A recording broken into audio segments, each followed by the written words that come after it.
السلام علیکم ورحمۃ اللہ وبرکاتہ۔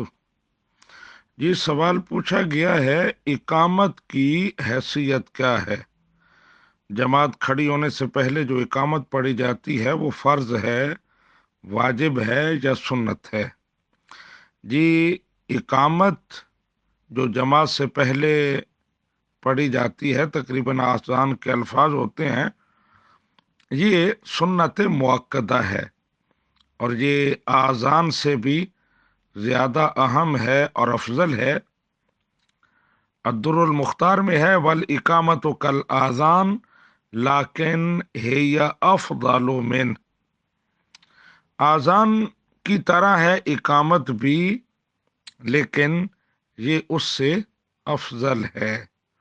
تو بہرحال مختصر یہ کہ اقامت پڑھنا جماعت کے قیام سے پہلے یہ سنت مؤکدہ ہے، واجب یا فرض نہیں ہے۔